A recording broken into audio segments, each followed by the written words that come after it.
unang pangarap ko para sa pamilya ko dahil nakikita nyo naman sa screen no, kung ano yung itsura ng bahay namin. So, nag-benefit ang nanay at tatay ko po dito. Nagkaroon ng mayo-mayo nanay ko, naatake yung tatay ko. So, bilang panganay po, kapag ang mga magulang mo ang may sakit, no, ang apektado talaga yung mga anak nila kasi hindi na sila makakapaghanap buhay. So panganay po ako, ang naging epekto sa amin, hindi na nila kayang paaralin kami ng sabay-sabay ng kolehiyo. So pinaaral ko yung sarili ko, na-absorb naman ako ng isang university, kaya lang job order. So 2009, job order po ako. Ang sahod ko ng job order noon, 5,000 pesos. So imagine, may apat pa akong kapatid. Tapos yung nanay at tatay ko, hindi makapagtrabaho. Buti na lang po dumating ang lifestyles, no?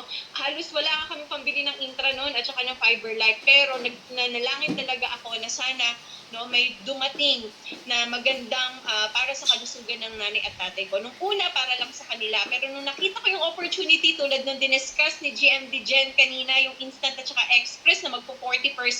Tapos sabi niya, ang requirements lang para requirements lang daw para maging successful dito is pangarap. So, dami ko pong pangarap.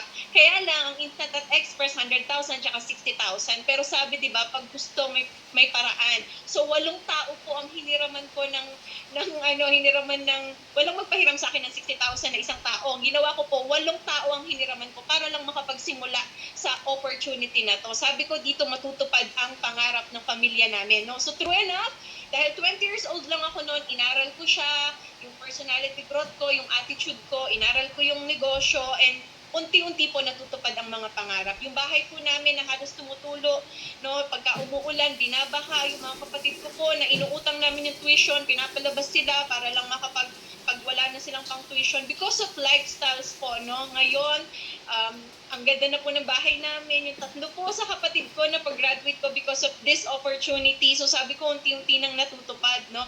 It's not easy pero simple lang siyang gawin. Kaya lagi ko pong sinishare yung mission sa North Luzon, no, buong North Luzon, sa Region 3, no, hanggang sa yung personality growth ko po.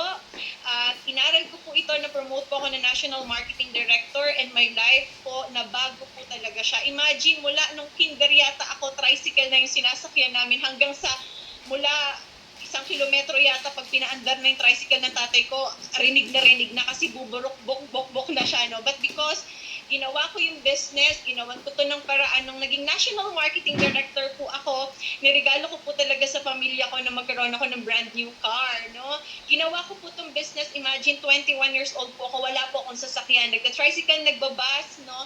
But because of lifestyle's opportunity, I was able to purchase my first brand new car at age of 23 po, no? Di na po ako naghihingi sa mga magulang ko, no? Nag-drive po ako ng sariling sasakyan. Napatapos ko po yung mga kapatid ko, and my latest car is Hyundai Santa Fe, no? So, lumaki pa yung pangarap ko kasi gusto ko, di ba, lumaki yung pamilya ko, no? So, yun, ano pa po ba yung nagawa sa akin dahil ginawan ko ng paraan yung opportunity na to o yung investment dito. Nakapag-travel po ako international and local, Luzon, Visayas, Mindanao, naiikot ko po kasama yung pamilya ko, kasama yung mga business partners ko, no, international na dati, yung Great Wall of China nakikita ko lang sa aklat, pero totoo pala, no? So, lahat po yan dahil sa ginawan kong desisyon, no? Walang magpahiram sa akin ng isang tao, so 8 tao para mag 40% ang inom namin ng produkto at para masimulan ko ang negosyo na to.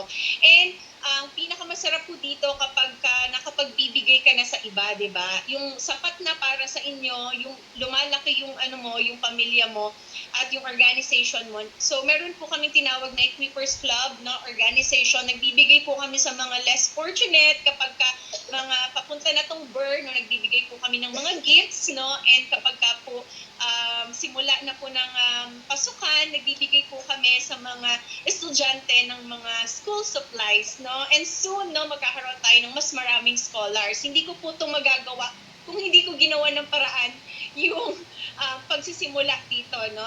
Kung ang nakita ko is yung malaking investment, pero ang nakita ko yung malaking opportunity. And ano pa po, no, at age na-promote po ako as International Marketing Director. So gusto ko, syempre tayong mga babae, gusto natin magkaroon ng sariling bahay, no? Maliban sa bahay na pinagawa para sa mga magulang. Yan. So, and yan, no? Tinuruan po kami dito as millennial, no? Pag kumikita ng malaki, saan namin dadaling yung kita namin. So, mga insurances, investment bonds, UITF. So, nagawa ko po yan. Again, dahil lang sa 60,000 na inutang ko sa 8 tao. No? So sa mga nakikinig na akala nila wala silang pampuhunan, meron po. No? Tulad ko, kung walang magpahiram sa iyo ng isa, may 8. No? Yeah, na-promote po kasi International Marketing Director. I was able to purchase no, yung ano po, yung